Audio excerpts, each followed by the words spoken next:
Bueno, una vez más con nosotros el amigo periodista y escritor Diego Flores. En esta ocasión nos va a contar, nos va a relatar un poco los contenidos, sobre todo el Paraná correntino del Oro del Agua volumen 2. Exactamente. Y la pesca de omnívoros. Y el Paraná y la mar y la Lo que historia, usted quiera relatarle a la audiencia. Bueno, dale. Bueno, los dejo con Diego. Bueno, silencio. Ah, prepara la luz, ya nos vamos. Bueno, la verdad que fue un gusto. A ver.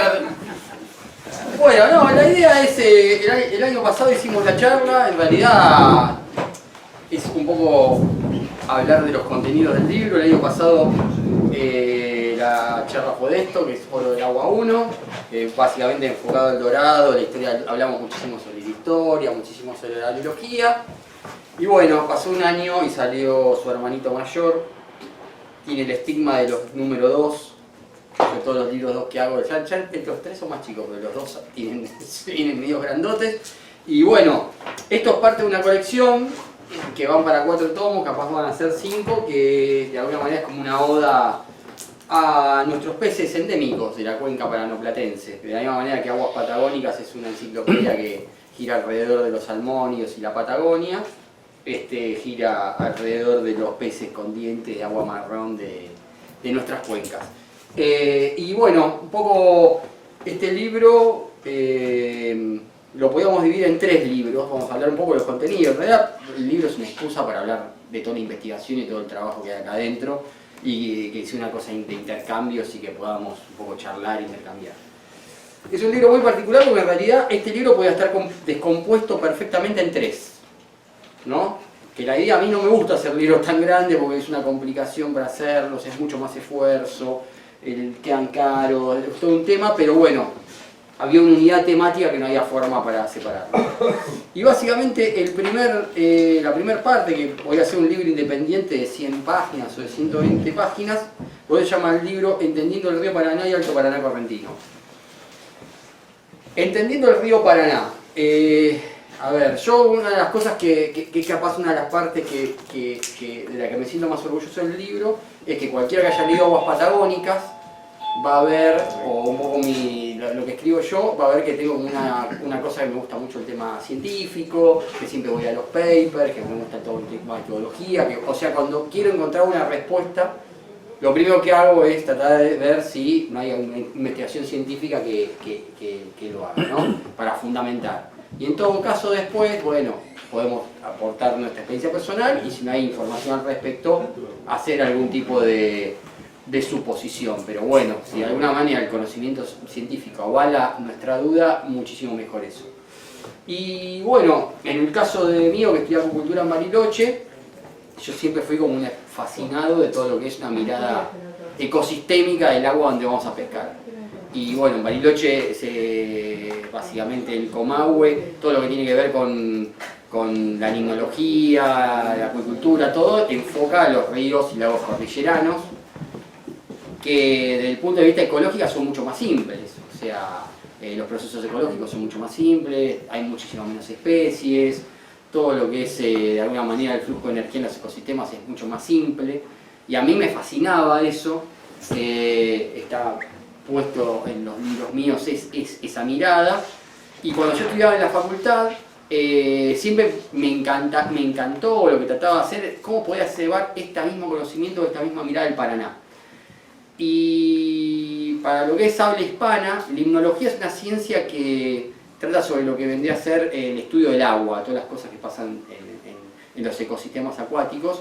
Y hay lo que sería el Messi de la limnología en castellano, se llama Margalef, que hace unos libros que estos parecen pasquines, son unos libros así gigantes, que es lo que nosotros veíamos en la carrera, un catalán creo, así como si fuera Ringuilet para nosotros de ictiología, y una vez lo trajeron a Argentina para dar una charla y sobrevolaron todo lo que es el delta del Paraná entre Rosario y Victoria, que el delta tiene aproximadamente unos 60 kilómetros de largo. Y le preguntaron a Margalef, que básicamente lo que hacía era ecología en ecosistemas acuáticos en ríos de Francia, en ríos de España, ¿viste? Ríos como si fueran el Malleo, donde vos veías los gráficos del Lino, te fascinaba la complejidad de todo lo que sucedía ahí. Y cuando le preguntaban a Margalef, ¿y qué opina, maestro? ¿Cómo es la ecología en el Paraná? Y después de ver eso, imagínense un valle de inundación de 60 kilómetros, Margalef dice, si acá destinan un ejército de biólogos, yo creo que en 100 años vamos a tener algunas conclusiones. Como que dijo, como para dar una idea de lo que era entender lo que sucedía ahí adentro, la complejidad de ese laberinto inmenso. Eso me acuerdo, me lo contó esa anécdota un profesor mío que fue el mejor profesor que tuve jamás en la universidad, se llama Esteban Balseiro, que es un ecólogo que es hijo del Instituto de Balseiro, el hijo menor. Y a mí me quedó siempre eso, con 22, 23 años estudiando la carrera, me quedó mucho en la cabeza decir, puta, ¿podré hacer alguna vez una cosa como en aguas patagónicas, tener esa mirada ecosistémica en una cosa como el Paraná? Y bueno, pasaron más de 25 años y dije, bueno, vamos a cometer, a ver si somos exitosos en la experiencia. Obviamente pasaron 25 años, hay muchísima información y de alguna manera esto es tener esa mirada y poder destrabar todo lo que sucede en el Paraná. Por eso hay 2 capítulos en el comienzo que tienen que ver con, uno se llama Entendiendo el Río Paraná y otro se llama Ecología Paranaense, donde bueno, de alguna manera, basándose en la lectura científica, la idea es transformar ese texto en texto de divulgación que en primer lugar le puede servir a cualquier persona que le guste el río, independientemente que sea pescador o no, y después una mirada más específica de pescador y una mirada más específica de pesca comercial, ¿no? Y la verdad que fascinante, o sea, es un río monstruoso. Y bueno, la idea es ver, primero presentar lo que vamos a hablar y la otra, y la verdad que es una de las partes que más me costó del libro, que más me hizo parir y de las que me siento más orgulloso, o sea, como diciendo una cosa que soñé hace 25 años, bueno, salió. Después la otra parte del libro, que podía ser otro libro aparte, y que es capaz lo más original, y capaz creo que lo que va a quedar en la historia, que es todo el tema de la pesca de omnívoros y todo lo que es la botánica aplicada a la pesca con mosca. Que eso podría ser un libro de 150 páginas, ¿no? Entonces, bueno, con respecto a los omnívoros, la idea es desarrollar el conocimiento de los peces y su aplicación a la pesca.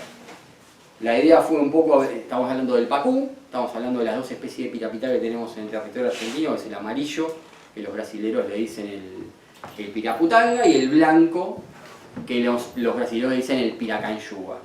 Bogas, sobre todo haciendo hincapié en la boga nuestra, que es la obtusidens, la Megaleporinus obtusidens, y después una serie de omnívoros chiquitos como son pacú reloj, pacú de gancho, paculeta, y después, bueno, una serie de todo de carácidos chicos, chanquetes, mojarras, y yo.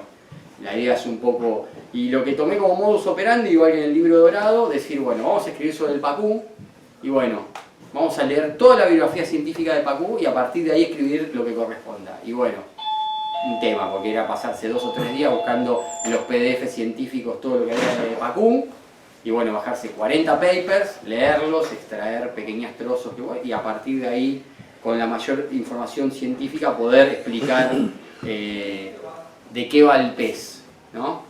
Porque una de las cosas que pasa con todo lo que tiene que ver con nuestros peces endémicos es que hay muchísima información científica, pero por un tema de cómo funciona la metodología científica queda de alguna manera el conocimiento encriptado en papers, dentro de cosas de circuitos académicos, y lo más importante que es que se vuelque como divulgación para que porque de hecho la investigación depende de nuestros impuestos. Siempre en Argentina eso es como que la pata floja. Y es un poco lo que trato de hacer yo, ¿no? Transformar eso, rescatar esos saberes científicos. La verdad que hay muchísimo, ¿no? Y bueno, la idea es ¿cómo se llama? Transformarlo en material de divulgación. Y que la mayoría de las respuestas, que normalmente mucha gente es muy empírica, o como decir, ¿cuánto migra el pacú? Y, ¿viste? Y a mí me parece, no, está acá y bueno, la idea es que tasa de crecimiento, migraciones, reproducción, alimentación, la verdad que hay muchísima información y está ahí citado. Y después la otra parte que está relacionada con los omnívoros, que todos hasta hace muy poquito eran peces muy marginales para la pesca con mosca.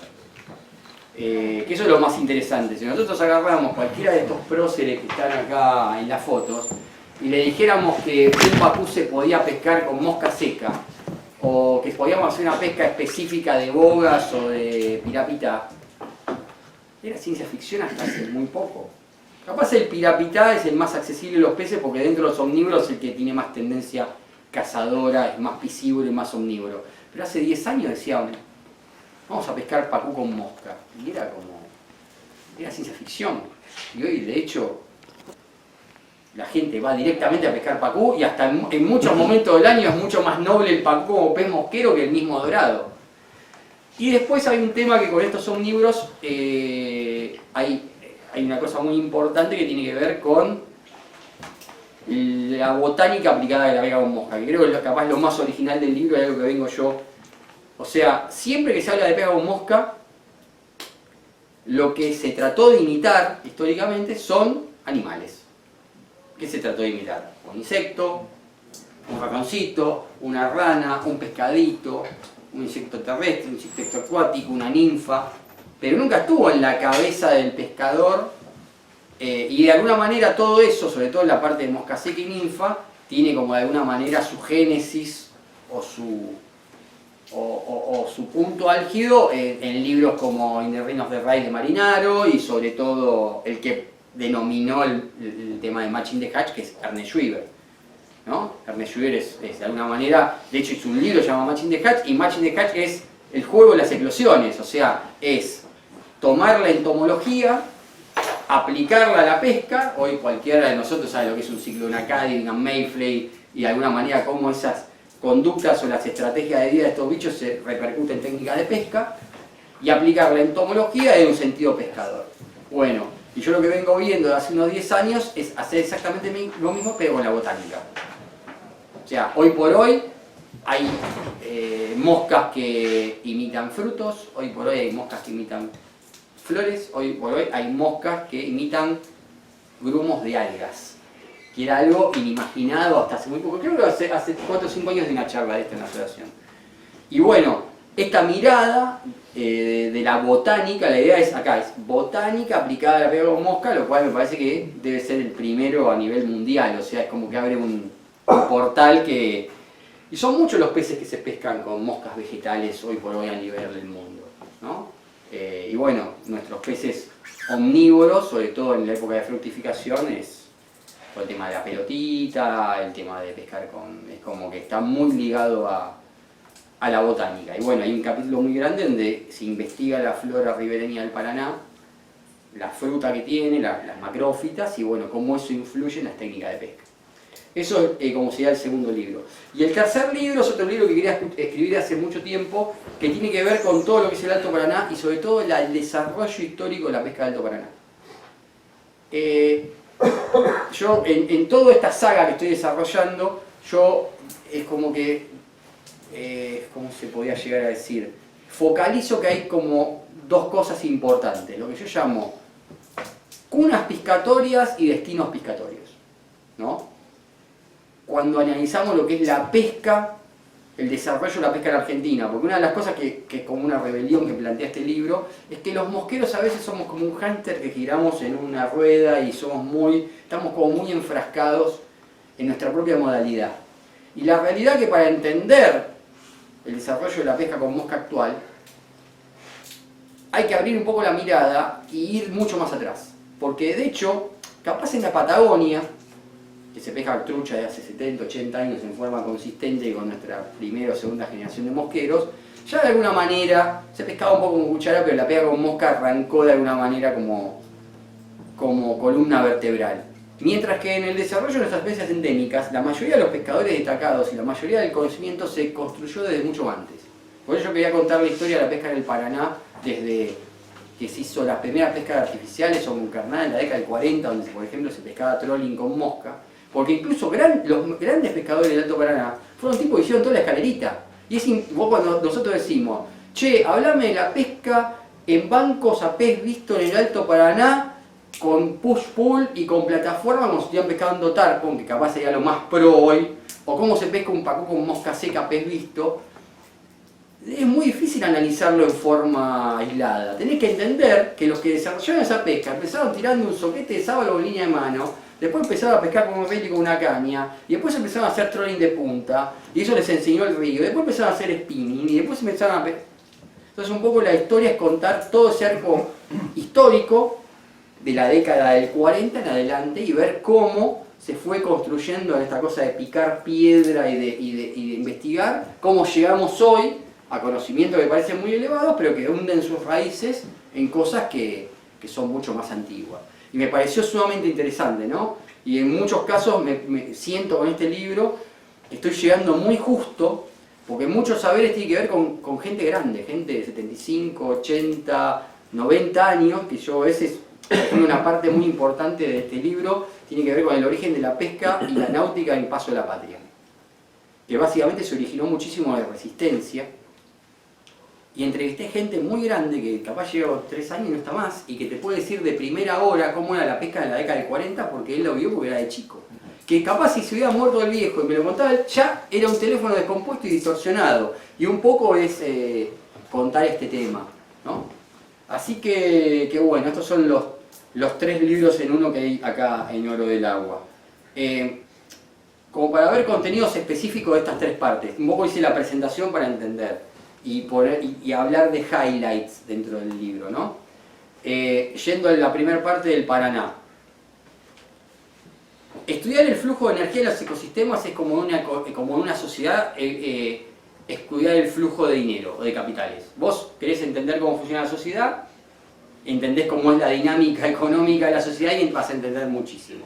Entonces en un ecosistema, para entender un ecosistema, tenés que un poco ver cómo fluye la energía.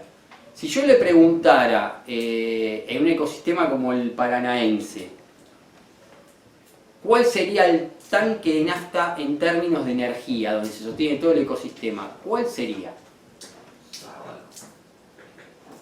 Sábalo. Perfecto. A ver, vamos a ir a escuela primaria. ¿Se acuerdan la pirámide ecológica donde hay? Tenés que ir más chico de todo. Bueno, a ver, fotosíntesis, productores primarios, el consumidor, bueno, o sea, el sábalo solo no hace nada. El sábalo le tapamos el sol y se murió al toque. O sea, toda la energía de la Tierra en términos ecológicos proviene de los fotones emitidos por una estrella que está a 150 millones de kilómetros de distancia. Todo, la energía viene toda de ahí. Se muere el sol y acá no queda nada. Exactamente. Eso entra por la atmósfera y ¿quiénes son los primeros que lo aprovechan? Las plantas. Las plantas, exactamente. A ver, podríamos llegar a decir que el Paraná medio o el Paraná inferior es, cuando uno ve el delta, ¿qué ve? Verde. Verde, exactamente. Como el delta del Paraná sería como el Amazonas de las algas acuáticas, podríamos decir. Pregunto, ¿vieron alguna vez algún pez comerse camalot? ¿Vieron peces comer esa? Porque teóricamente si uno ve en la sabana africana, tenés el pasto y van a ver un montón de herbívoros comiendo pasto. Bueno, en el Paraná, ¿ven un montón de peces comiendo esas plantas? No. Yo vi pacúes comer. Bueno, pero, a ver, estás pescando con codina, ves camalotales hasta el horizonte. ¿Ves pescado comiéndose los camalotes? ¿No les parece medio raro eso? Bueno, pero a nivel peces. Pero Y sin lo que vas a encontrar es abajo de las raíces los peces más chicos, las mojarras, los forrajeros. ¿Y se comen el camalote? Comerán raíces y musgo de las raíces, no el camalote, no la planta en sí. Entonces es muy loco, porque esa es la base, o sea, son los que transforman materia inorgánica y fotones en materia orgánica. ¿Y cómo pasa eso al entramado de peces? Hay como una cosa muy loca, porque vos tenés un valle de inundación lleno de macrófitas y de golpe tenés, como se hacen los muestreos, tirás una red en una laguna del Paraná inferior y te da, no sé, 500, 600 kilos de sábalo por hectárea. Y el sábalo no come camalotes. Bueno, pero por ahí come detritos. ¿Y de dónde salen esos Y detritos? salen de las plantas porque se descomponen. ese es el flujo de energía. Por eso cuando ustedes dicen, estas plantas de mierda, estos camalotes, y levantan el motor, la puta mierda esta, ¿por qué está? Bueno, eso es la base de la energía. Y la conexión con los peces es indirecta. Porque casi ningún pez come directamente esas macrófitas. Pero esas macrófitas en un ciclo anual, en invierno, se descomponen, toda esa materia vegetal va al fondo, lo agarran los hongos, las bacterias y lo descomponen y lo transforman en los famosos detritos que decía el señor Ciale, ¿no? Van a ver que ustedes ven, es lo mismo en la laguna con el junco. Llega el invierno, se pudre, se descompone, se libera la materia orgánica, lo agarran los descomponedores, lo transforman y una parte vuelve al plancton y queda una materia orgánica que es lo que come el sábalo. ¿Qué come el sábalo? En realidad el sábalo es una especie muy particular de detritívoro que se llama limnófago, ¿no? Y significa que come los detritos que están adentro del barro. El sábalo literalmente come barro. Y el barro tiene una matriz orgánica y una matriz inorgánica. La matriz inorgánica es la arcilla, la arena, todo esto que puede comer kilos, pero no hay forma de digerirlo. Y después tiene la matriz orgánica, que es todos los detritos que en su gran mayoría son de origen vegetal, una parte muy importante de las macrófitas y otra parte muy importante de la vegetación terrestre que cae y se descompone. Y eso es lo que come el sábalo. Y ahí pasa, como se dice, al resto de la cadena alimentaria. Y todos comen del sábalo. Porque uno piensa en el sábalo como un pez grande y que solamente depredan el sábalo un surubí, un manguruyú y un dorado. Pero la realidad es que el sábalo nace con 3 milímetros de tamaño. Y comen todo. Después el sábalo sigue creciendo y los predadores son más chicos del sábalo y lo dejan depredar. Pero la realidad es que cuando como se llama, otra vez había sacado el cálculo de la población, en el libro creo que está este o en este, había sacado el cálculo de la cantidad de sábalos que podían existir en la cuenca del Paraná y la cantidad de huevos que podrían poner los reproductores. Daba algo así, una cifra como con 14 ceros. Una cosa monstruosa, ¿no? Imaginemos que tenemos, no sé, tanta cantidad de kilómetros cuadrados, tanta cantidad de kilos de peces, que el promedio de peces es tanto, que la mitad son hembras, y que cada una de esas hembras pone aproximadamente entre 100 y 150.000 ovas por kilo vivo, lo cual daba una cifra astronómica. Entonces, el flujo de energía es sol, macrófitas, se pudren, sábalo, el resto de su ruta. Y en el Paraná, de alguna manera, que el tanque de nafta es la materia vegetal podrida en el fango, el motor es todo el resto de la cadena ecológica, que en el Paraná son 250 especies mínimo, y el caño que une es el sábalo.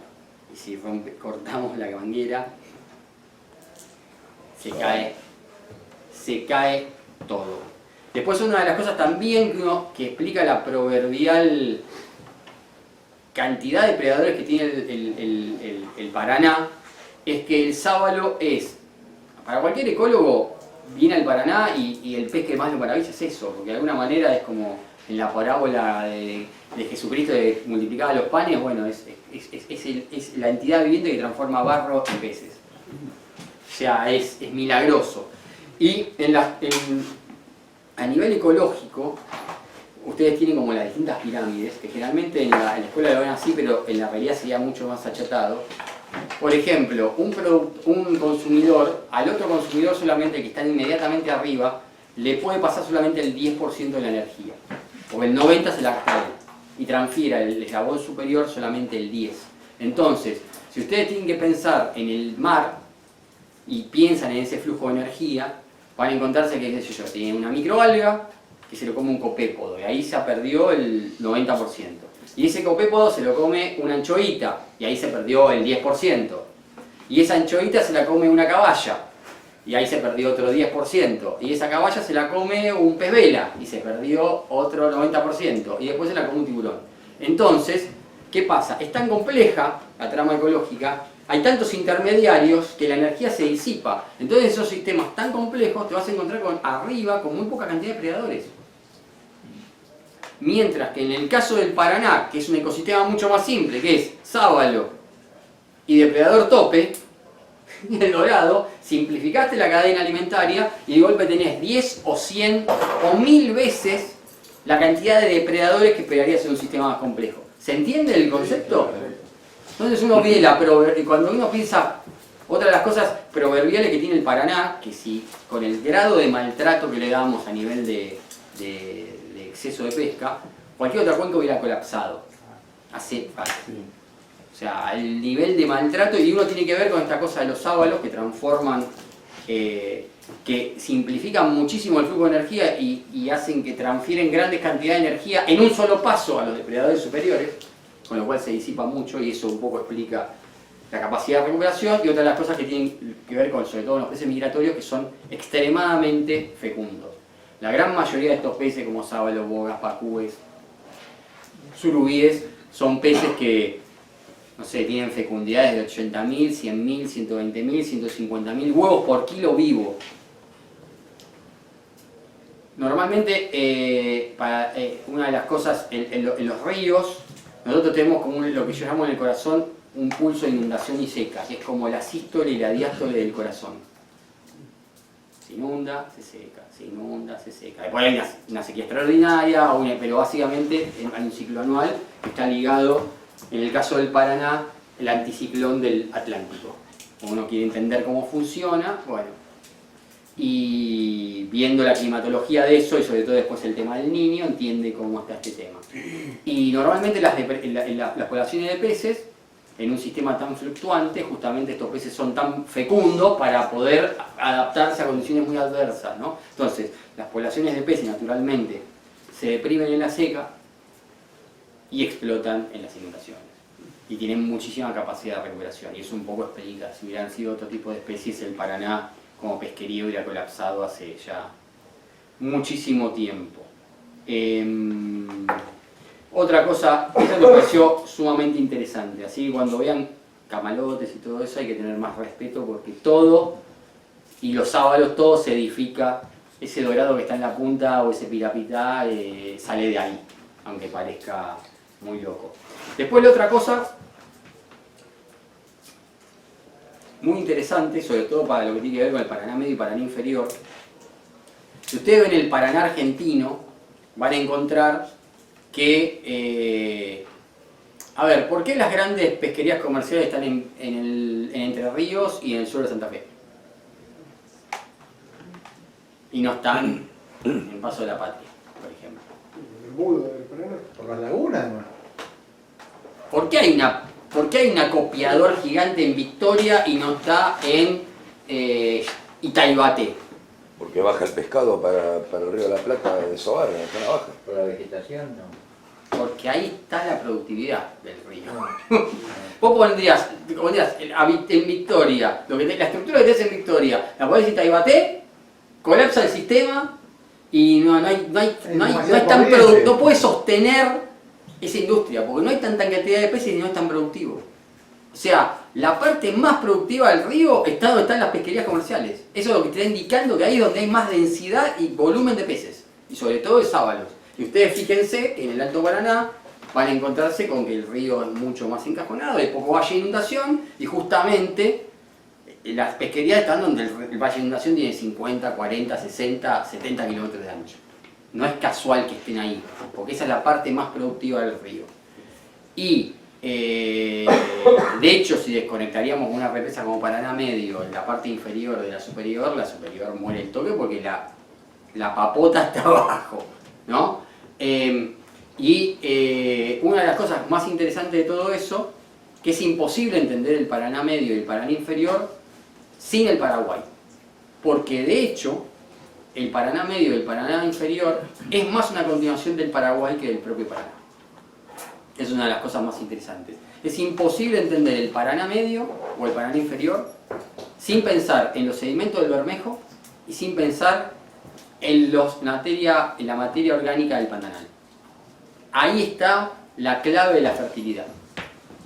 ¿Por qué ustedes en el Alto Paraná van a encontrar cosas con arena y un valle de inundación muy exiguo y de golpe van a encontrar en Rosario Victoria un laberinto de isla que te perdés? Y básicamente la geomorfología del río se explica a partir de los sedimentos del Bermejo. Si no hubiera un Bermejo, no hubiera un sistema de delta de ese tipo. O sea que cuando el agua se pone chocolate y puteamos, no hay más respeto porque la geomorfología de ese sistema tan productivo no existiría sin esos sedimentos andinos. Sí, no tendríamos delta, porque Exacto. todo el sedimento... No habría sedimentos, es así. Y después, una de las cosas, cuando nosotros pensamos en cantidad de materia orgánica, el Pantanal es el gran aportador de materia orgánica y que explica de alguna manera la probabilidad y productividad del Paraná medio y Paraná inferior. O sea, el Paraguay es un río, y de hecho, si vos te metés por el Paraguay, que es un poco lo que estaba haciendo ahora, vos ves en el Paraguay, sobre todo el Paraguay argentino, un río con una playa de inundación igual a esquina. Y vos te metés para el lado de Tabaté y no, es otra cosa, es otra geomorfología. Y aparte del tema de flujo de sedimentos y de nutrientes, hoy es más crítico del lado del Paraguay, porque el Paraná está totalmente represado. En el Paraná brasilero hay más de 170 represas y 30 represas mega represas. Y las represas son básicamente piletas de decantación, o sea, hoy hay mucho menos nutrientes y mucho menos sedimentos del lado de la rama paranaense, ¿se entiende? Entonces, toda esa productividad depende del eje Paraguay. De hecho, hasta hace no muy poco, lo que hoy consideramos Paraná medio y Paraná inferior era el río Paraguay. Básicamente, ¿por qué? Porque venía el Paraná, se calcula que esto es entre 10.000 y 20.000 años aproximadamente. El Paraná, donde está hoy la represa de Yacyretá, donde estaban los saltos de Yacyretá Pipé, eso era un embalsado natural de basalto, básicamente proveniente de todo el macizo cristalino de Brasilia. Y el río Paraná pegaba ahí a lo que es la altura de Ituzaingó, ¡puc!, doblaba sobre lo que son los antiguos, los actuales esteros de Liberá. Yo en un momento pensaba que desembocaba por el Corrientes, pero un estudio que leí nuevo ahora, venía el Paraná, pegaba contra Yacyretá Pipé, contra ese represor natural, iba por todo el centro de Corrientes, y doblaba y salía a través del Miriñay y otros ríos a desembocar el Paraguay.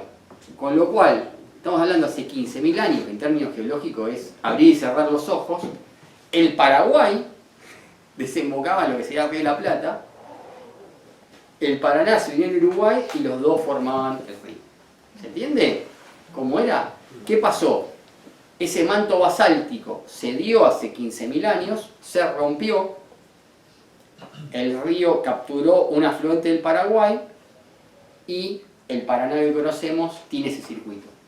Y ustedes ven el tramo entre Ituzaingó y la confluencia y van a ver que es un río joven, con piedras, no tiene esa cosa como de río viejo. Y es básicamente porque eso tiene 10.000 o 15.000 años nada más.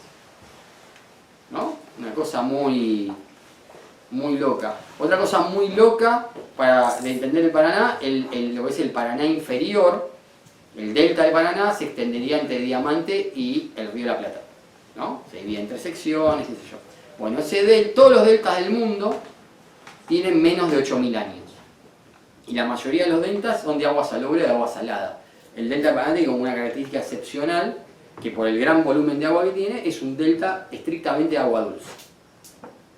Y ese delta tiene solamente 8.000 años porque hace poco hubo una transgresión marina, eso significa que el mar ingresa al agua, y hace entre 6.000, entre 7.000 y 4.500 años, no antes de Cristo, años, todo eso era agua salada. ¿El delta nuestro? Exactamente. Vos decís, vos estás en Ibicuí, estás en Médano, estás en Ceibas y para ese momento que ves una Médano decís, estoy en Cariló. Sí. ¿Qué carajo hace toda esta arena acá? Y básicamente porque en ese momento, en esa sección, por la mezcla de agua dulce y salada, era una gran albúfera y eso era fondo marino. De hecho, cuando vos estudiás la descomposición del curso principal del Paraná a partir de Lechiguanas, en realidad lo que estabas viendo es viejos canales de marea retrabajados por el mar hace 8.000 años. ¿Tendrá mucho que ver también eso, el tema de que haya peces de la cuenca del Paraná, que también los encontramos en el mar? Como la corvina, el lenguado. No, la corvina es otra. No, es otra. A ver. Está bien, pero son muy parecidos a Es los que en que realidad tenemos en el mar. en el Paraná tenés dos grandes grupos de peces. Lo que llaman de origen brasílico, porque vos, si te pones a ver, en lo que serían los peces de América del Sur, de hecho los ancestros de los carácidos, que los carácidos son los peces de escama, que los carásidos son el dorado, la mojarra, el pacú, el chafalote, la tarariga, y los silúridos son los tegobi, todos los pescados de cuero que conocemos, surubí, bagre. Bueno, todos esos, de hecho, los antecesores comunes de esos peces estaban, incluso cuando era Pangea, que estaba África ligada a América ante la deriva de los continentes, y de hecho vos tenés, se separaron y hay antecesores, la cosa que cuando vos ves el tigerfish y el dorado y decís, pucha, son carásidos, y pucha, son peces que tienen parecidos porque hace 60 millones de años había un antecesor común. Después en Sudamérica, todas las cuencas, las grandes cuencas de Sudamérica, el Orinoco, el San Francisco, el Amazonas, la Parano-Platense, confluía en una paleocuenca gigante que caía en medio de ¿cómo se llama?, de Sudamérica, y de hecho fluían hasta el Pacífico. Que el primer cambio grande, cuando se levantó la cordillera de los Andes y dijo, bueno, pero si los grandes ríos en el Amazonas fluía hacia el Pacífico, hasta que llegó un momento, se levantó la cordillera y fluyó para el otro lado. Y en ese momento se llaman peces brasílicos porque todo tiene un origen en esa enorme paleocuenca brasílica. Después hubo movimientos tectónicos, los mismos movimientos que levantó en la cordillera, empezaban a generar como techo a dos aguas, levantamientos, y ahí es donde se separaron las cuencas, ¿no? Por eso se habla de peces brasílicos, que son peces de origen de agua dulce. Y después tenés muchos peces en la cuenca parano-platense que tienen abuelengo marino, que sus antecesores eran marítimos. Un ejemplo, las rayas. Un ejemplo, el pejerrey. Un ejemplo, la corvina del río. Son peces que no tienen ese origen brasílico, sino que son peces que tenían antecesores marinos y después por divergencia evolutiva, la corvina, el lenguado del río. El lenguado del río, todos esos son peces que tienen abuelengo marino. Que son, sí. ¿En ese también entra la lisa? Es que la lisa en realidad es un pez marino que ingresa al agua dulce por motivo. Vos tenés, sería un catádromo. Normalmente un salmón del Atlántico sería anádromo. ¿Qué significa? Que es un pez marino que reproduce en agua dulce, ¿no? Y los catádromos al revés, son peces de mar que reproducen... No, sería... se reproducen en el mar y se alimentan en agua dulce, porque las migraciones de las lisas a agua dulce son tróficas, son alimentarias, ¿no? Es un poco así. Y en el Río de la Plata, bueno, eso es el motivo de Oro del Agua 3. Oro del Agua 3 va a tratar sobre el Paraná inferior, los arroyos de la Pampa ondulada, Cuenca del Salado, Río de la Plata y Uruguay como país. Y bueno, es impresionante todo lo que pasa en el Río de la Plata. Capaz no es un... Ahí viene el tema de cunas piscatorias y destinos de pesca, que es lo que tiene de bueno el Alto Paraná. Hay, por ejemplo, en Argentina, la gran cuna piscatoria es Río Platense, no es porteña, es Río Platense. La pesca deportiva en Argentina, los primeros grupos organizados, de hecho con el Club de Pescadores, los primeros pescadores que podíamos llamar anglers o pescadores deportivos, son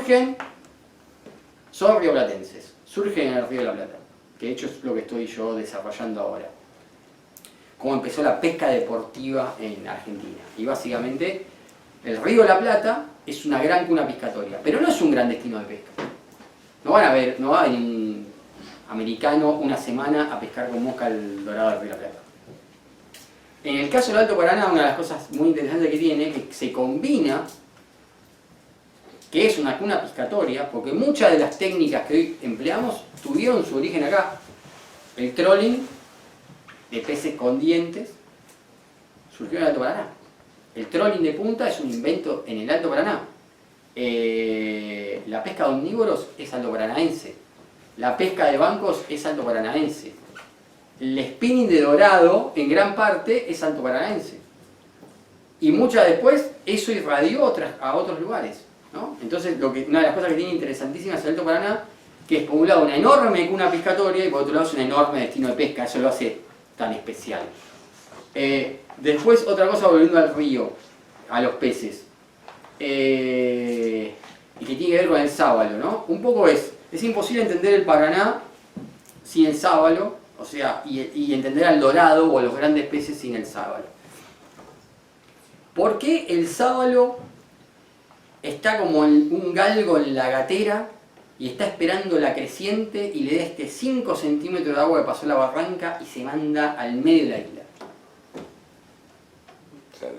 El inundado es ese. Exactamente. La mayoría de las islas son donde va a tener la comida. Los cauces principales, Exactamente, básicamente tenés que definir así, tenés, no sé, la barranca viva, que es la barranca de erosión, el canal, ¿no? Y después tenés todos cursos secundarios, ¿no? Y si tenés que ver una isla, tenés un sistema de albardón, un humedal en el medio, que normalmente tenés la loma, que es donde están los árboles, la media loma, y todo el pajonal interno, y acá tenés el río, ¿no? Normalmente si ves el centro de la isla, dependiendo de la altura del agua, si hay un proceso de inundación, es todo un embalse móvil acuático gigante. Si estás en un periodo intermedio, vas a encontrar como un ecosistema mixto, terrestre y acuático, y cuando se seca es casi un ecosistema terrestre con muy poquita agua. ¿Por qué el sábalo está esperando acá para que esto sube el agua, se meta acá y mandarse acá adentro? Vos me decís, la comida. ¿Qué come el sábalo?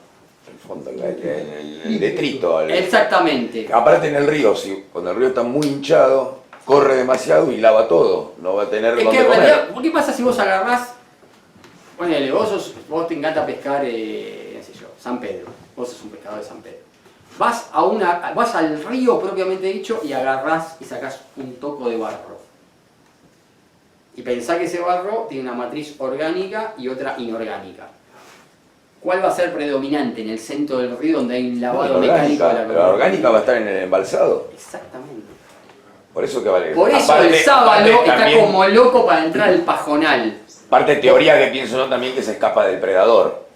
Aparte. Pero básicamente es... Pero va a alimentarse, porque va a alimentarse, en el río porque, a principal ver, no puede comer. Cuando el sábalo está en un periodo de sequía, confinado al cauce principal, Ya no tiene alimento. come barro. Pero es una Barro, sopa sin pero fideo. más barro que- No se entiende, es como caldito honor, o sea, sí, come, pero la proporción orgánica que puede digerir No tiene y fideo. transformar, claro, Y es lo otro caldito es el sin tenedor fideo. libre. ¿Cómo? El otro es el tenedor libre. El otro, vos agarrás el barro del medio de la isla, capaz que tiene 30% de materia orgánica. Y aparte te das cuenta por el olor ya. Por Exactamente, por eso el descomposición. sábalo está. ¡Yum! Y se mandó atrás. Aparte cuando se inunda un campo, las raíces enseguida de las plantas, a los 4 o 5 días empiezan a descomponerse. Libera. Aparte tenés Pero hay que- insectos, tenés un montón ¿Por qué de cuando cosas. hay sequía el río parece que se muere y cuando hay inundación los pescados empiezan a crecer y todo? Eso lo tiene que Eso ver es para la cadena por eso el alimentaria. sábalo, por eso es tan importante y explota todo y aparece la energía cuando hay inundación. Porque accede y deja de comer. Imagínatelo, tomándose un caldito honor de microondas así meses y meses y de golpe te dicen, no, tenedor libre chino y vení con los tuppers y llévate lo que quieras. Por eso, ese tema. Y después, bueno, para muchos omnívoros, por ejemplo, si ingresar a un lugar de alimento Sí, pero ya van todos, intocado van y los come forrajeros también. planta, insectos acuáticos, bichitos, hormigas, arañas, entonces es una, sí, tipo es una orgía. Lo mismo que pasa en el Amazonas cuando se inunda. Exactamente lo mismo. Totalmente. Pero acá no tienen, ellos no son, el Amazonas de hecho, es un ejemplo, el Amazonas es una cuenca mucho más grande, mucho más biodiversa que la del Paraná, pero con una capacidad de absorción, de hecho está mucho más cerca de colapsar el Amazonas que el Paraná. Y lo explicás en esta materia. Bueno, una de las cosas que es impresionante del Paraná, y lo hacen en un río muy estudiado, que de la rama del Paraná, vos tenés el Paraná, nacen el Paranaíba y el grande en la meseta brasilera. Y hay 170 represas y la última grande, Yacyretá, que es en Argentina. Es un río muy modificado, muy antropizado. Mientras que si vos agarrás y haces el eje Pantanal-Río de la Plata, te da 3.400 kilómetros que son los más largos en el mundo sin una represa. No existe en otro lugar del mundo 3.400 kilómetros de río que corran libre entre el Pantanal y el Río de la Plata. Por eso todos los peces que están en la parte del Paraguay, más allá de la presión de pesca comercial y deportiva y qué sé yo, tiene una situación ecológica menos complicada y los peces que son más propios del Paraná están mucho más complicados. Un ejemplo es el pirapitá. Para nosotros los argentinos, el pirapitá más común es el pirapitá blanco, el piracanchuga. Y el amarillito, un amarillito es el más raro, ¿no? Sin embargo, el piracanchuga es el que está a nivel global en peligro más grande de extinguirse. Mientras, porque su hábitat esté degradado, mientras que el pirapita amarillo, que es básicamente de eje Paraguay, es un bicho que no tiene problemas ecológicos. En Brasil, de hecho, Se declaró en peligro de extinción el Piracanchúa en el 2004, 2006 y desde 2012 está declarado pez en peligro crítico de extinción. Básicamente por la destrucción del hábitat. Y hoy por hoy, a nivel mundial, el gran reservorio de pirápita blanco, de la genética de pirápita blanco, es el Alto Paraná correntino. Por el Misionero queda muy poco, por el tema de las represas, y el Alto Paraná medio. Entonces, para nosotros lo que puede hacer un pecado, comete un pirapitado, no. Acá tenés lo último, mirá que el otro es como, ¿no? Como cosas así, como para destacar. Y después, bueno, una de las cosas que se habla acá mucho es de la protección del ámbito, ¿no? Que lo que es la percepción, ¿no? Para la mayoría de la gente, yo no sé, mi abuelo, que mucho gringo, mucho gallego, que labura y quiere transformar la naturaleza, vos ves los pajonales del centro de la isla y, no sé, si la vería mi abuelo diría, esto, argentino no trabaja en la tierra, mirá, esto está ocioso, esto hay que transformarlo en riqueza, y se lo ve como baldíos sin ningún tipo de nada, de valor. Y la verdad que los pajonales adentro de la isla, o eso es tan grave el tema de cuando en el canal inferior tratan de polderizar con ¿cómo se llama? Fracciones de isla, con el tema de hacer terraplenes y secar, y está el río abajo y se piensan que es cargo cazar y que van a sembrar soja, y que eso tiene un tema tremendo, porque los servicios ecosistémicos que dan esos pajonales son monstruosos. Sí, lo que da el alimento. En realidad, el pajonal, en primer lugar, a nivel local, lo que te da es el alimento, porque es básicamente la materia orgánica que sostiene toda la estructura de peces.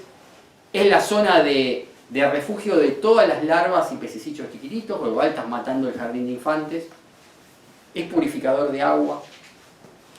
Recicla exceso de nutrientes o metales pesados. O sea, todo lo que tiene que ver con alimentación, comida, y después tiene un servicio ecosistémico terrible que son agentes de retención de dióxido de carbono. Hoy la humanidad es un tren bala poniéndosela contra una pared que es el calentamiento global. Y uno de los grandes agentes de retención, como, no sé, la FIP que te retiene ganancias, uno de los grandes agentes de retención de dióxido de carbono son los pajonales. Y los pajonales, aparte, son muy productivos. Vos decís, ¿esto qué productividad acá? Bueno, la realidad es que de productividad vegetal un pajonal te da lo mismo que una selva tropical.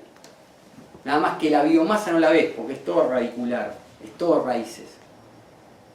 Y, por ejemplo, vos agarrás a nivel de materia orgánica, no sé, una de las cosas de los daños más grandes que se hacen con los pajonales es transformarlos y sembrar sauces. Automáticamente la cantidad de materia orgánica cae, no sé, en un 80%. O sea, en esa raíz, sí. Volviendo al Paraná y el sábalo, ¿realmente está en peligro el sábalo? A ver, el tema es el siguiente. Hay peligros inmensos que no lo sabemos. La gente, cuando piensa en la declinación de las poblaciones de peces, piensa normalmente que el gran responsable es la pesca, la sobrepesca, ya sea comercial o deportiva. Entre los impactos de los ecosistemas tenés dos tipos, los directos y los indirectos. Los directos es lo que ves. Entonces la gente ve que caen las poblaciones hípticas y dicen, hijos de puta, están pescando los comerciales. Bueno. Nos volvemos locos, que es real. Pero con voluntad política, cuando vos tenés impacto directo, y más con estos peces que tienen una tasa de reproducción, una tasa de recuperación monstruosa, el hecho de volver a tener las poblaciones de peces es una voluntad política. Porque vos regulás la pesca deportiva, regulás la pesca comercial, y los peces tienen una capacidad de recuperación monstruosa. Imagínate, un dorado de 10 kilos te pone 1.000.000 de ovas, o 1.200.000 ovas. Le diste una inundación, le diste la posibilidad de sobar, y arranca como motor Perkins. Y no le damos bola a las más jodidas, que son los impactos indirectos, que son los que no se ven. La contaminación, por ejemplo. Mientras vos tengas el hábitat sano, las poblaciones de peces son recuperables. Perdiste el hábitat, tapalo con tierra y nos fuimos. Entonces, hoy por ejemplo, los daños, ¿cuáles son los problemas más grandes? La contaminación, o sea, el envenenamiento sistémico de los efluentes urbanos y la agricultura intensiva del modelo que tenemos hoy. Muy simple, en el riachuelo no se pesca. Bueno, Y no hay peces. ahora, en Oro 3 hay un capítulo dedicado a la pesca en el riachuelo y Reconquista. Cuando había pesca. Y a principios del siglo pasado. Había todavía. Rafael Guglielmi, que es uno de los grandes periodistas del Nación Barracas, creo que es del 30, y tiene escrito en Weekend, que es un poco es un déjà vu, ¿no? de lo que fue. Él aprendió a pescar a riachuelo. Guglielmi aprendió a nadar a los 8 años. En el barrio de él te hacías hombre cuando cruzabas el riachuelo de lado a lado. En Dock Sud tiene dorados de acá hasta, hay registros hasta 18 kilos. Y él pescaba dorados en el riachuelo de chico. Y lo vio morir. Era, fíjense, en el riachuelo, Sí. en Barracas, él salía con los pibes, con la gomera, con la cañita, y pescaba dorados, y él aprendió a nadar y a pescar en el riachuelo. Podríamos llegar a decir que hasta el riachuelo es una cuna piscatoria. Y mirá lo que soy. Al lado de mi casa, cuando yo era chico, el padre de Osvaldo, un viejo, viste, que yo hablaba con él y él me decía, cuando yo era chico iba al puente de la Noria a pescar. ¿Y qué pescaba? Y dorados, surubíes, en invierno pejerreyes. Otra nota de Agustín Perry es en el que está ahí cerca del autódromo, el puente de la Noria, ¿es? Sí. El que está en el suelo del autódromo, pescaban pejerreyes con Spinelli. Él era chico, iba a ver unos tanos y pescaban pejerreyes.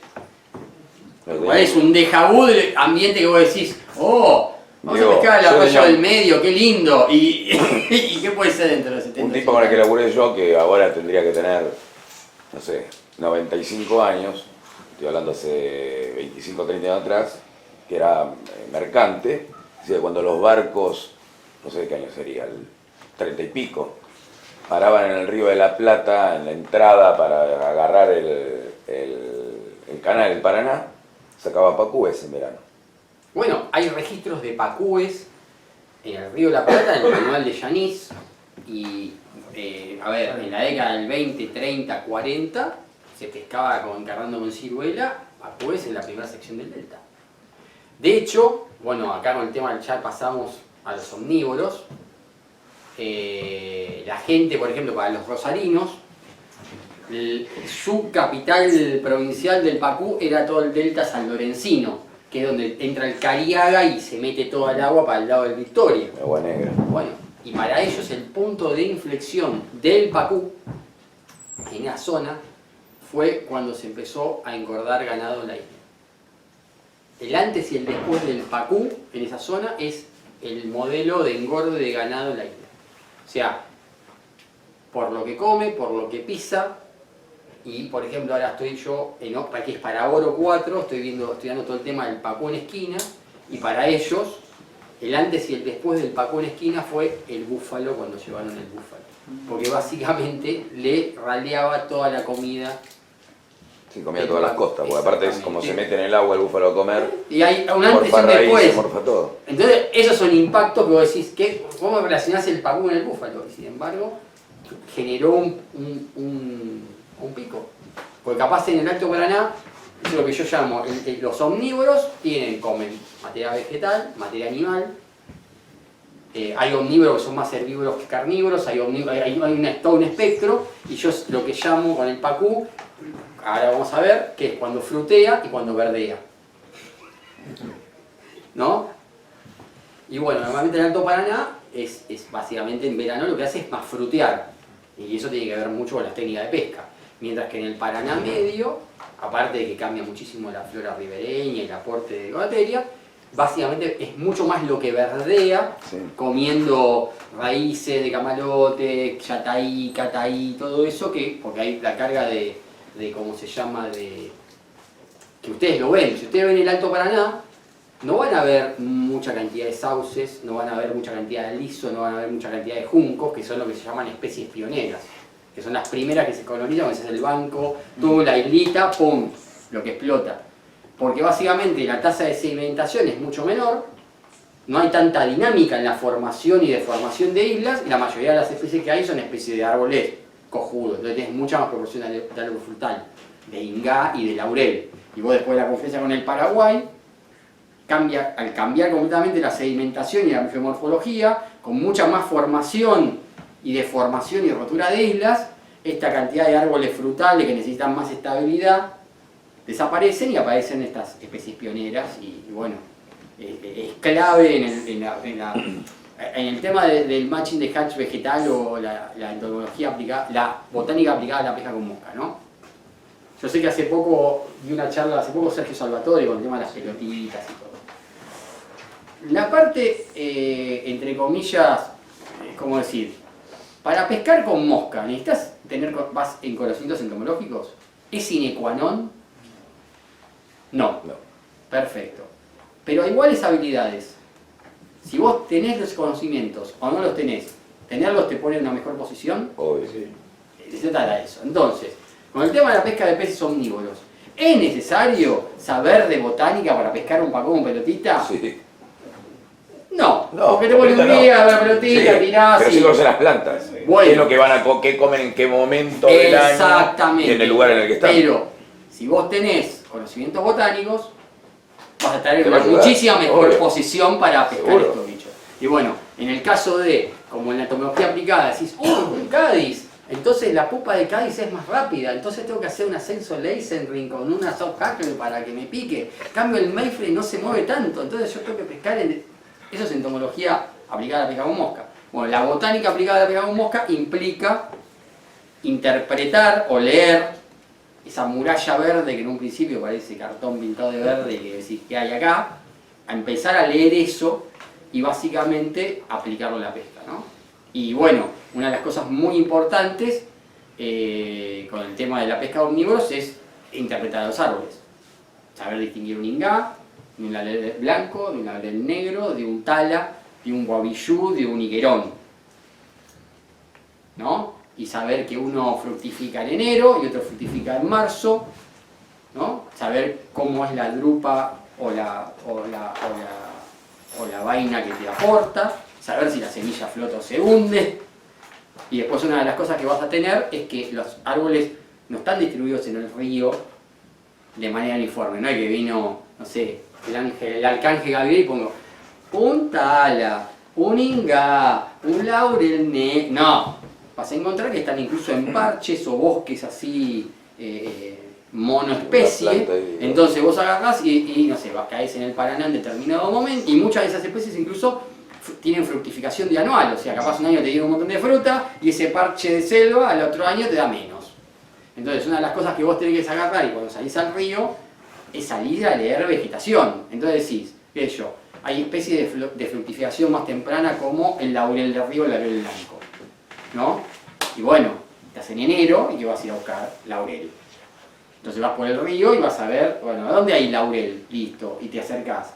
¿Cómo es la carga frutal? No, tiene poco. O acá, mirá el laurizal este que hay. No, está lleno de frutos. Listo, así la caída por ahí. ¿Se entiende?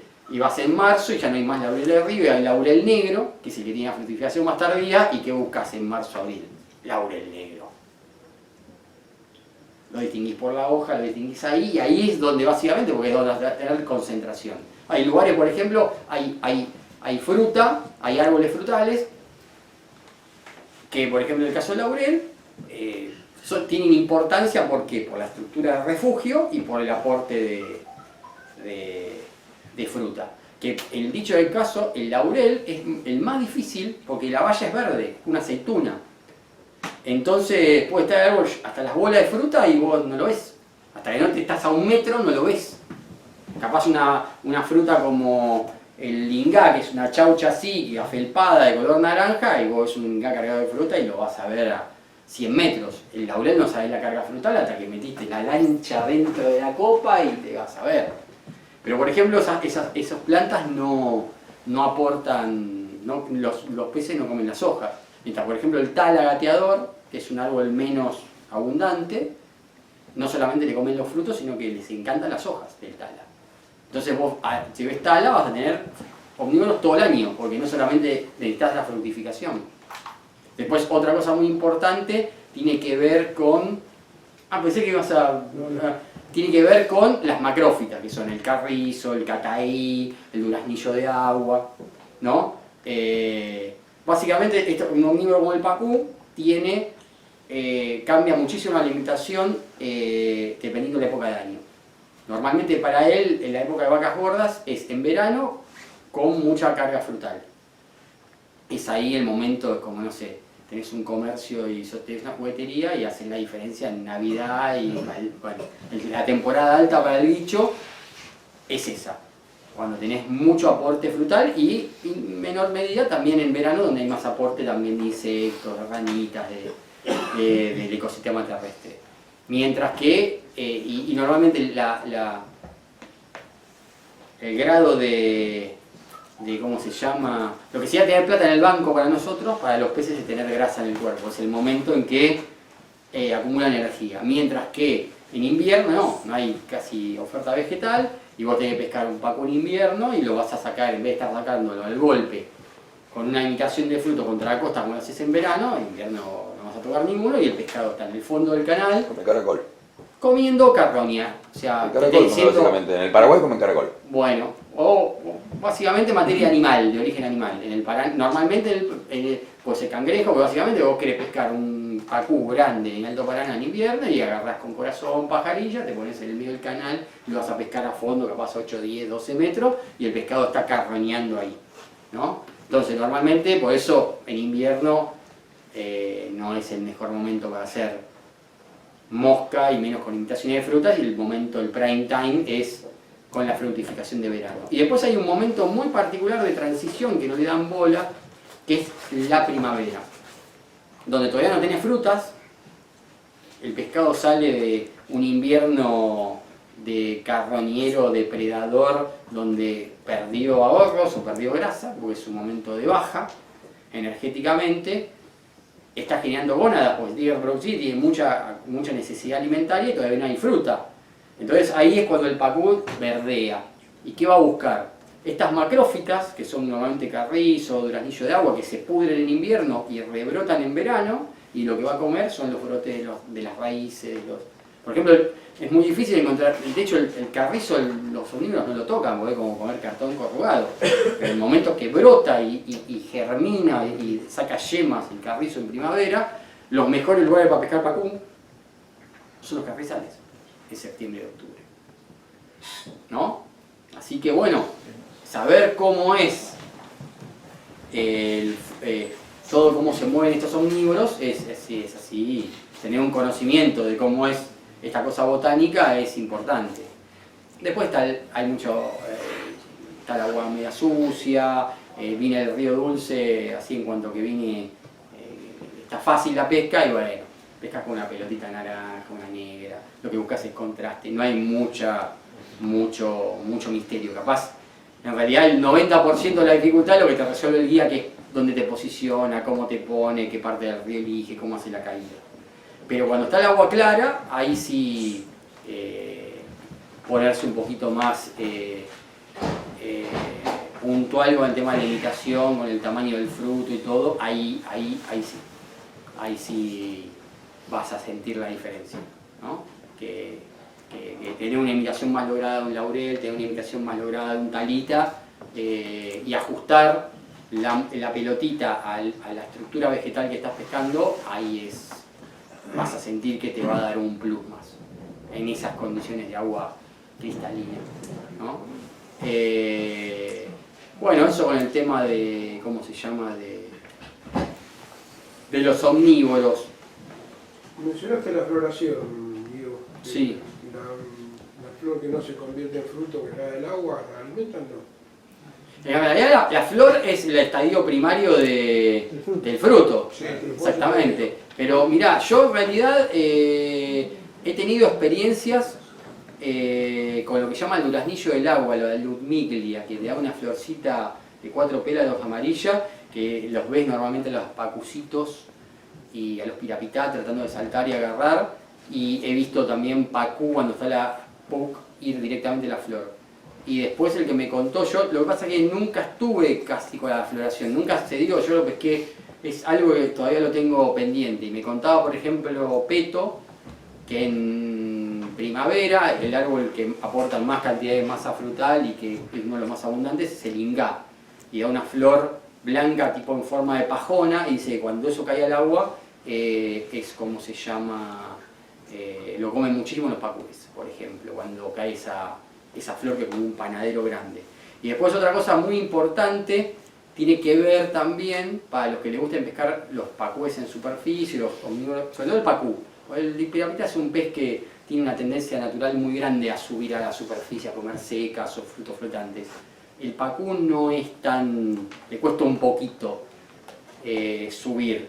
Y para mí una cosa muy importante es, si uno quiere pescar pacúes con secas o en superficie con frutos flotantes, es una idea mía, para mí es muy importante coincidir con la caída de la fruta del ingá.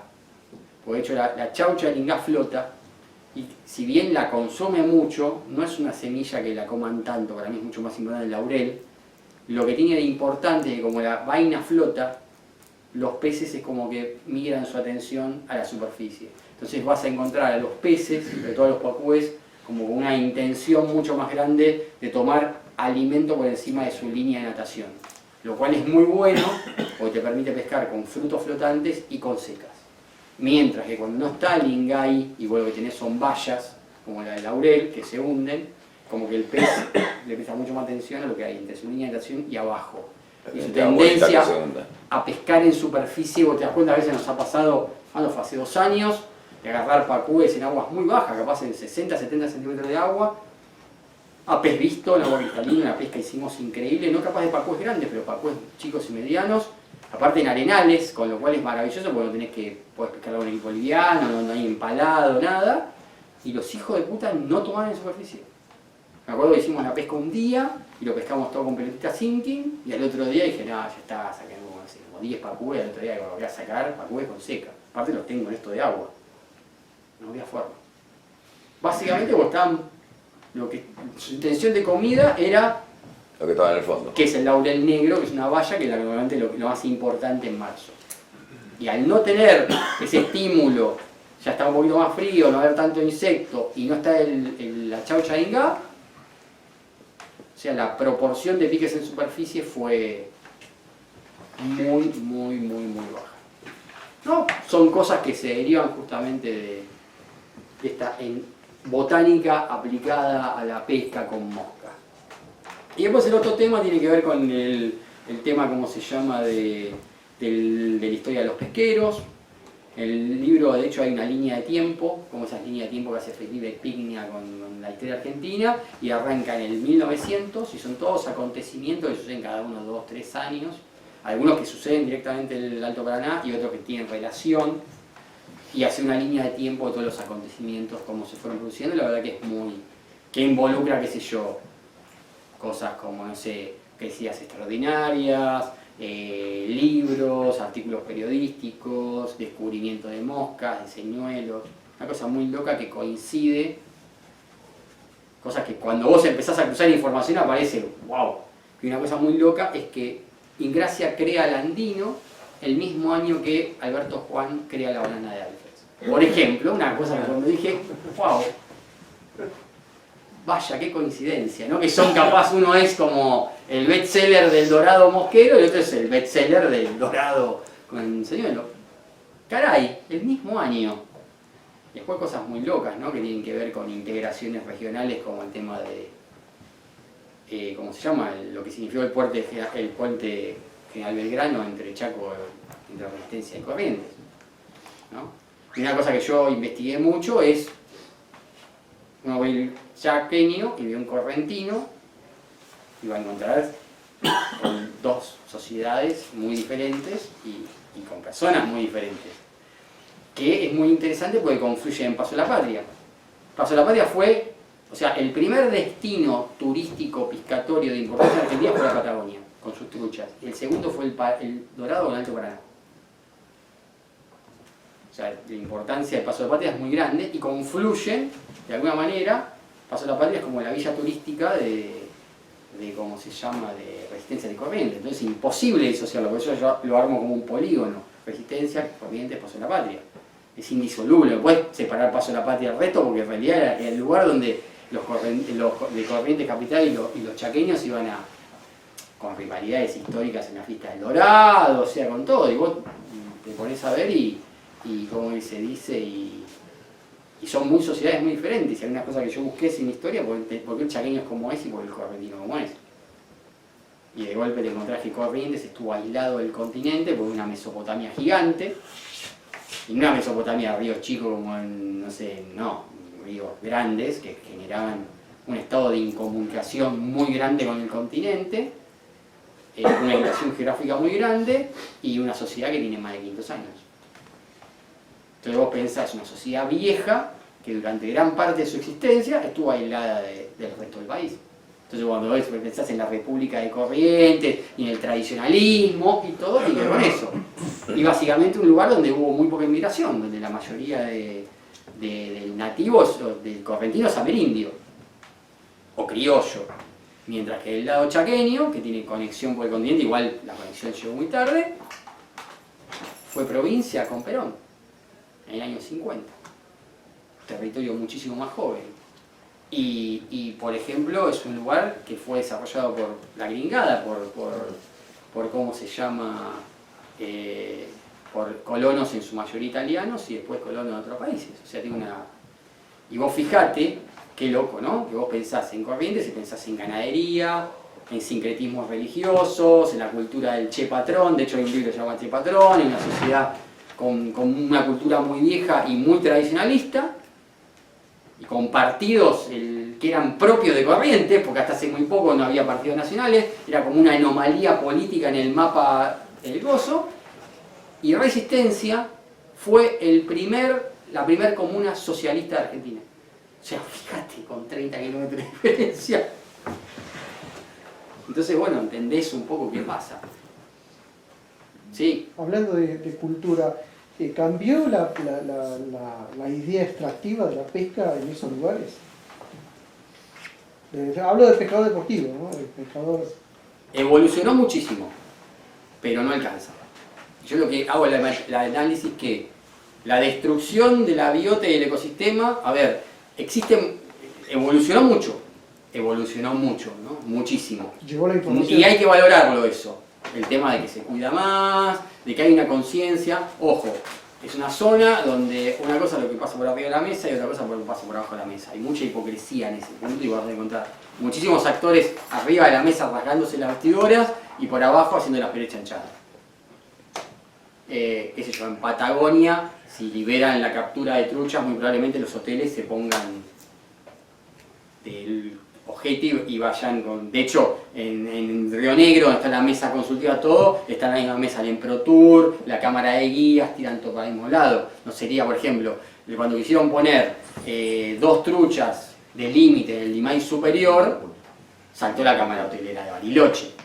Mientras que vos agarrás y querés evitar la muerte del dorado y lo que te van a cortar la ruta van a ser los propios cabañeros. O sea, hay un contexto sociocultural bastante adverso, pero igual se creció muchísimo al respecto, pero es como de alguna manera la conciencia ecológica va a dar una zanela con la junta de cilindro soplada y la destrucción va en un tren bala japonés.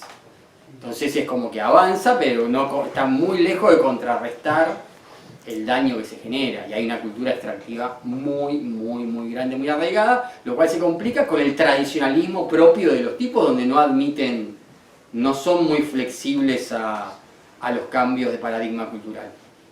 Un poco lo de Patagonia tuvo como una velocidad con el Cacharrelis así, porque es otra sociedad, con otro génesis, mucho más progresista, con un índice de alfabetización más grande, qué sé yo, y bueno, allá su propia tradicionalismo hace que las dinámicas sean mucho más lentas, las cosas lleguen mucho más tarde y con la leche derramada. Pero sí ha evolucionado mucho. Y porque existió Jorge Donovan, que se le puso en la cabeza lo del catch and release y era un testarudo dispuesto a avanzar con eso. Bueno, Jorge Donovan es el epicentro del catch and release en Argentina, no es en la Patagonia solo. Con todo ese énfasis y esa gana de hacerlo. Creo las primeras veces que fue la asociación a dar charlas al Alto Paraná, los locales se mofaban, ¿qué vas a pescar con esto? Creo que estaba en Patagonia también, Diego. La Asociación de Pesca de Neuquén nos tenía como que éramos los talibanes del catch and release. Y nosotros nos peleamos en la consultiva patagónica para bajar todos los años un poquito el nivel de sacrificio de peces. No es que fue todo así porque a los patagónicos un día se transformaron todos en catch and release. No. Costó mucho trabajo y durante mucho tiempo a la gente de esta asociación... Pero llegó mucho más rápido que arriba, no sé si... Hay una diferencia estructural. En la Patagonia no hay poblaciones que viven del río como si hay en el litoral. Hay otra densidad poblacional, hay otra cultura. Hay otra gente que vive del río. En Patagonia, Sí. ¿quién se alimenta del río? Muy poco. Exactamente. Y otro clima. Hay culturas originarias. Pero hay cuestión de políticas también. No, también hay cosas, ahora lo están mejorando, pero en Patagonia en gran parte, sobre todo en las consultivas, qué sé yo, la guita del producto pesca empezó a venir al recurso pesca.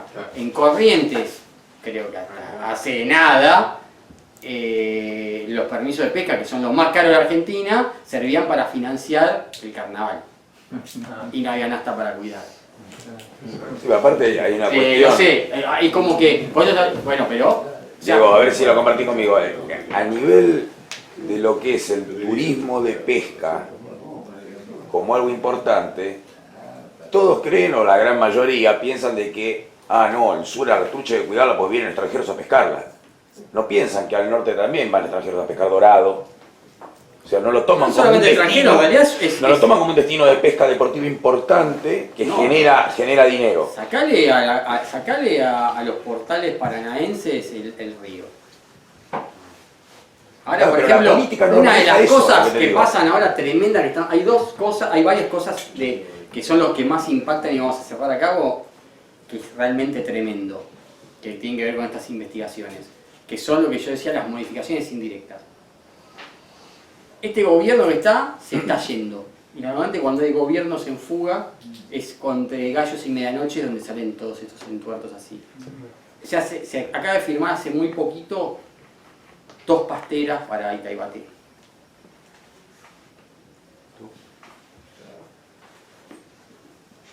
¿Qué parece? Todos dicen que yo de hecho me estoy yendo a vivir a esa zona. Yo estoy dejando la capital federal para vivir al norte de Corrientes. O sea, tiene que ver con todo un proyecto de vida, con toda una futura jubilación, una serie de cosas. Me dijeron, pará el auto porque firmaron así entre gallos y medianoches y hasta... Imagínate vos en una provincia al norte del río Paraná, o sea el Paraná del Correntino, donde estás en una región geográfica donde el 50% vive de la caza y la pesca, y le clavás 2 pasteras con el tema que vas a generar, no sé, 400 puestos de trabajo. Tipo Bosnia. Y rompés el río. Y que uno de los que puso el gancho es el intendente de Paso a la Patria. ¿Qué podés pensar de todo eso? Sí, lo tachame la 2, te cerramos en la mesa 14 y listo, paga la luz y nos vamos. Bueno, pero eso, y ahora parece que tranquilidad, o diciendo no hay un cambio político, qué sé yo, y van para atrás. Bueno, a mí las represas de Santa Cruz iban para atrás con un cambio político y la están haciendo. Pero bueno, esos son los... Es complicado. It's complicated, decía la película. Y después un tema tremendo, que es el Chernobyl paranoense, es Cateura. Cateura es ¿cómo se dice? Es como sería el Ciamse de Paraguay, que está en Asunción, que está sobre el valle aluvional del Paraguay. Y imagínense, si en Argentina la ecología está agarrado con alfileres, en Paraguay, bueno, también, apagame la luz y... Cosita adhesiva está agarrado. Y bueno, hay una pileta de lixiviado de 30 años de tóxicos, y que bueno, no se sabe el estado. De hecho la Cancillería Argentina está presionando para saber el estado de eso, porque eso revienta y no queda nada hasta el Río de la Plata. Y bueno, está ahí, como una arteria ahí que en algún momento hace una CB. Y está ahí. Millones de litros de lixiviado de 30 años en barrica, madurado, ahí. ¿Pero el lixiviado de qué? Imagínate el lixiviado del Ciamse al lado del río Paraguay. Claro, pero ¿viene de qué industria? ¿De qué tipo de industria? No, el basural. Ah, un basural. Un basural. Ah, relleno. Imagínate que vos te dejaste la basura un poquito. Vos mirá, ustedes van y tiran la basura en los contenedores. Y Y vieron que eso tiene una vida útil porque empieza a lixiviar la basura y te come el acero y el plástico como si fuera... Envase se lo comen. Sí. ¿Cómo? Y comen envase. Sí. Comen envase. Imagínate toda la basura, el 40 o el 50% de la basura del Paraguay yendo a un seance con una piedra de lixiviado y eso te parás arriba y ves el Paraguay. Y me contaban los formoseños que los presionan bastante con Cancillería Argentina para que, flaco, blanquea. Y como que quedan como Forrest Gump, así. Olvídate, Paraguay, olvídate. Y eso está ahí. Se pudo frenar un poco recién la piratería que hacían los paraguayos, que se robaban las lanchas, o sea, agarraban para sacarle los motores. Bueno, no podían andar tranquilos por el Paraguay pescando. Bueno, a ver, Peto, conocen a Peto, o sea, leyenda paranaense. Peto se escapó muchas veces de tuvo una pirateada. grosa, tuvo cuando recién se fue a mudar allá y dije, mierda, me voy, porque bueno, y según él, que conoce muy bien, de hecho vive en Itatí es pueblo narco, cayeron todos, o sea, entras a cualquier casa y hay 500 kilos de faso como nada. Dice que desde que se instauró el estado narco en el Alto Paraná, está más tranquilo que nunca.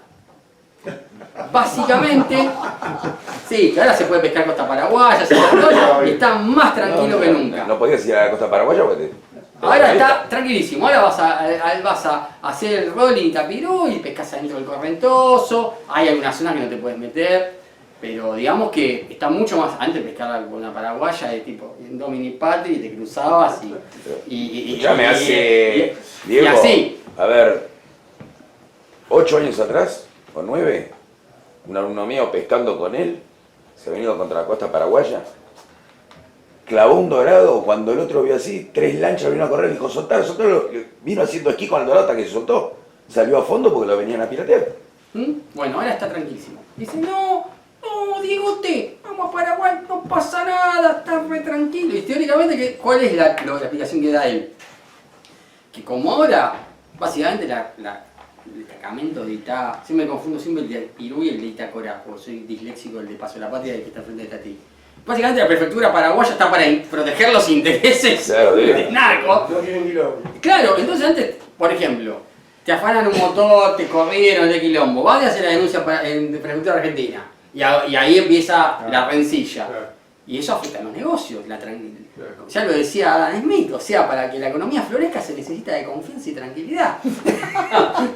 Entonces, los narcos cortaron con toda esa boludez y el río está más tranquilo que nunca y más seguro que nunca porque...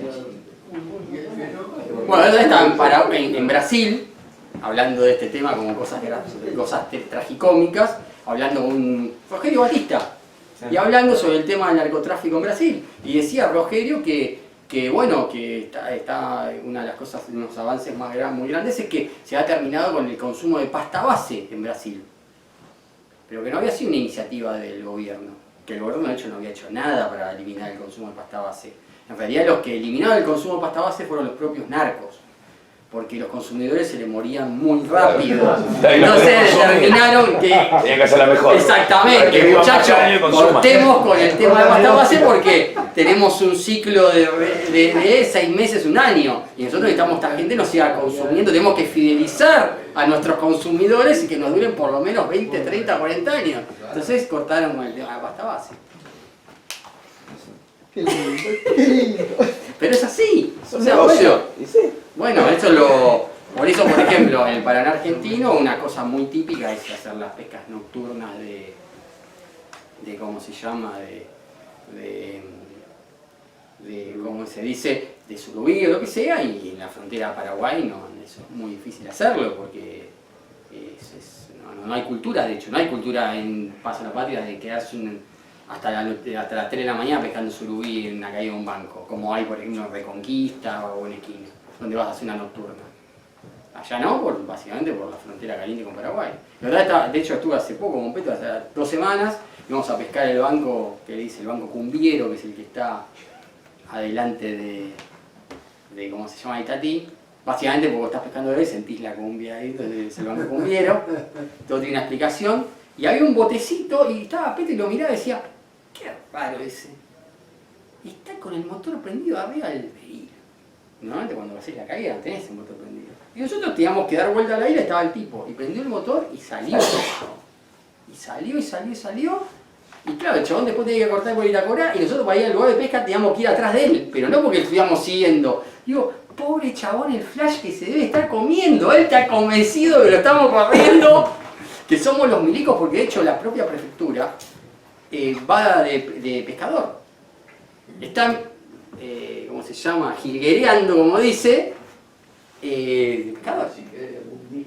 Claro, exactamente. Y el chabón salió cagando, qué sé yo, y hasta que llegó un momento, nosotros íbamos a pescar el otro lado del banco.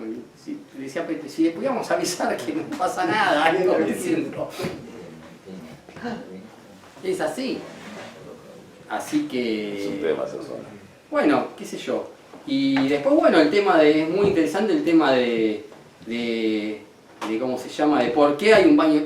En Paso de la Patria hay un barrio chaqueño. Porque básicamente para el Chaco, el problema que tiene es que está sobre la isla de deposición y se come todo el chocolate del Paraguay ya con el bermejo. Con lo cual la costa chaqueña es barro, palerío, agua marrón, y por eso es el paraíso, era el agua transparente, el banco de arena y la piedra del Paraná. Entonces, básicamente ellos, por eso nunca pudieron desarrollar la isla del Cerrito, turísticamente siempre fue, como más allá del leprosario, como una cosa así que nunca tuvo cabida, y para el chaqueño Paso de la Patria es el paraíso.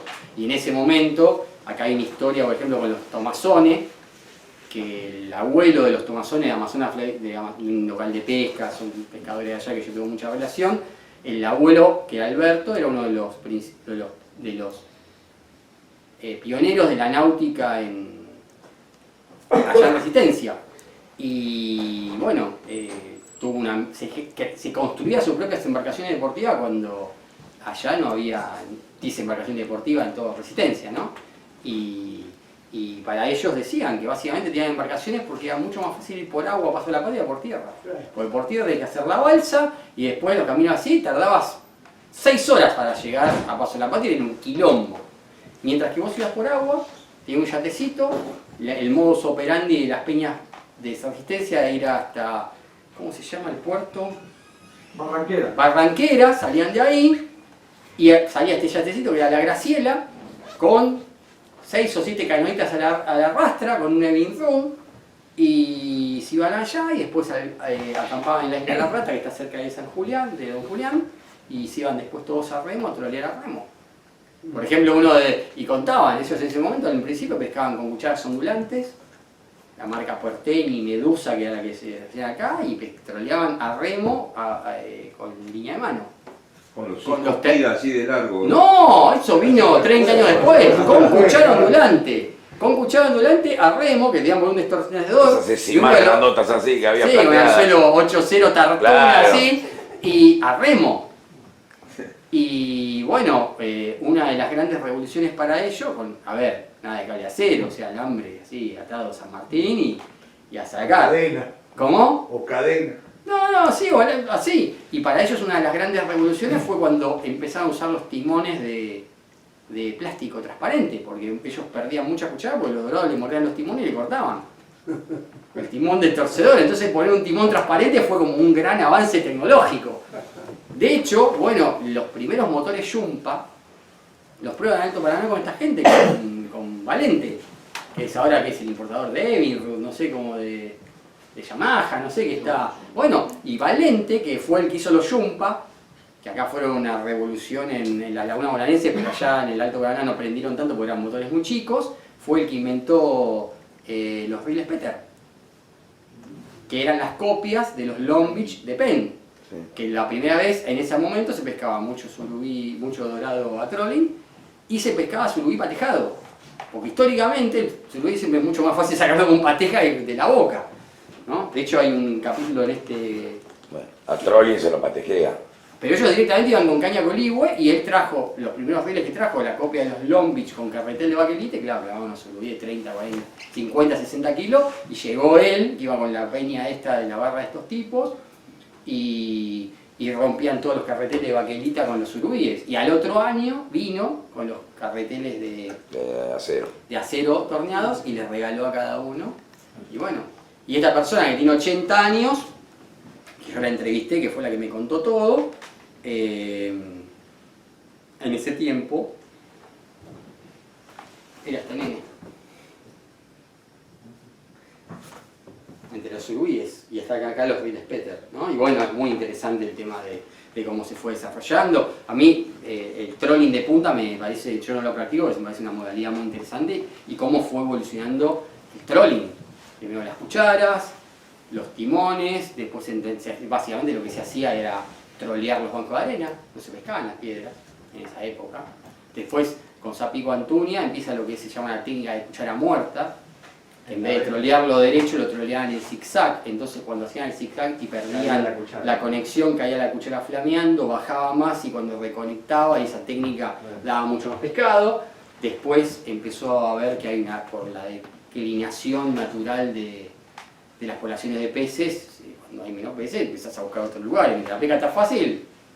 Entonces empezaban a ver el tema de las piedras, y empezó lo que se llamaba el trolling de punta, porque no podés trolear la cuchara con piedra. Básicamente el trolling que se hacía tradicional es el trolling tradicional, que es el de arrastre, que lo hace cualquiera.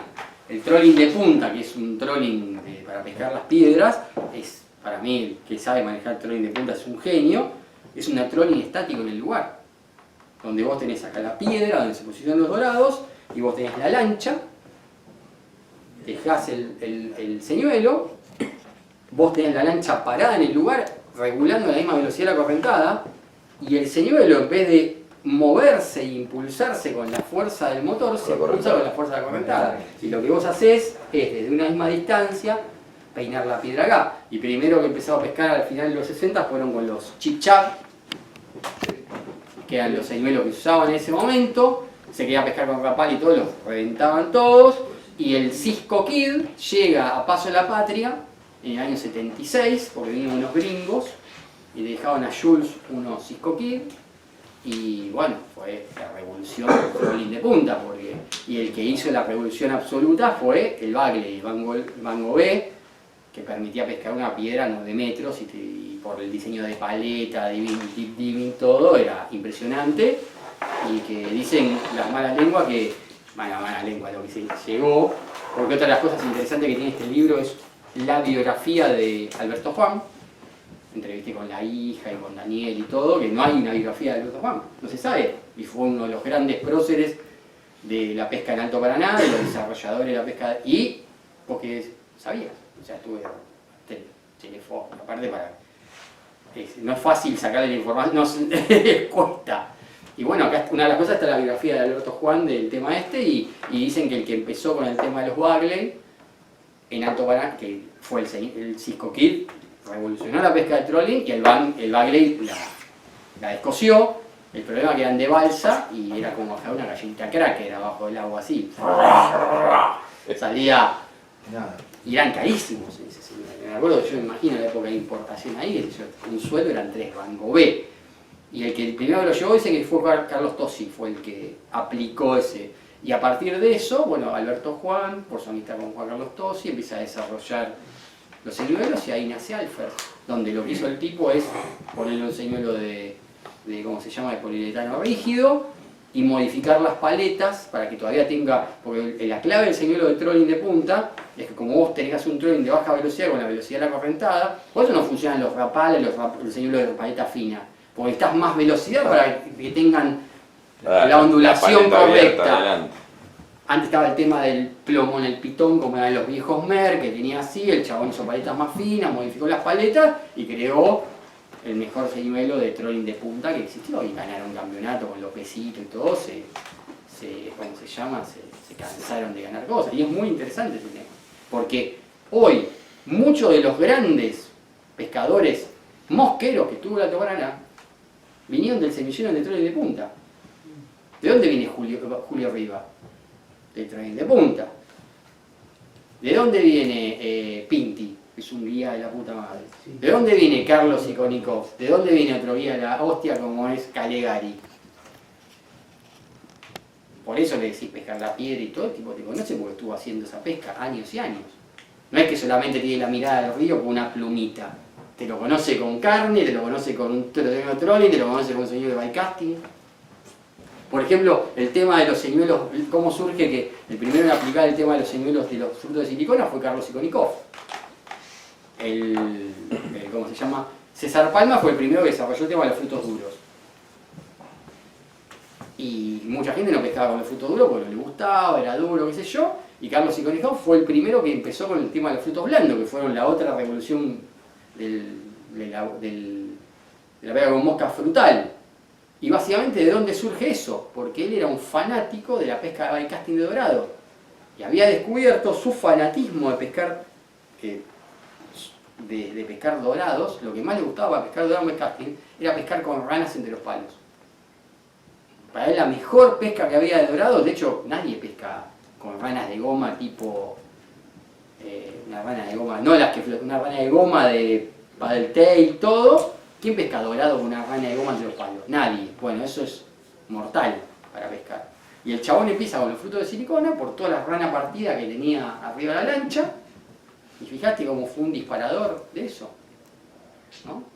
Y por ejemplo el tema Peto, que es uno de los grandes, acá de hecho hay una biografía, un capítulo que es completo dedicado a la vida de Peto, que Peto para mí si tengo que analizar el Alto Paraná, y pienso en la tríada Zapico Antuña, Julio Rivas, Peto. Que Peto vos lo ves y no es un tipo leído, formado. Le preguntás cómo se llama una mosca y preguntás a Peto, ¿y cuál es la mosca que anda? Todas andan, dice. Todas andan. Pero las negritas siempre andan un poquito mejor. Esa es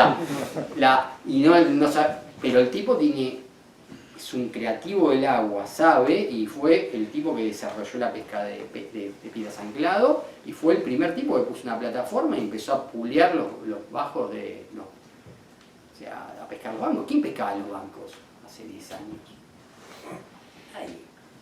Nadie iba a pescar el palo. ¿Quién iba a pescar e intentar sacar un dorado de 2 dígitos en 40 centímetros de agua en medio de un banco en el medio del río? En silencio. Peto. ¿Y cómo empezó a hacerlo? No por los dorados, por los surubíes, porque quería pescar surubíes y él veía a los surubíes tomando solo arriba del banco.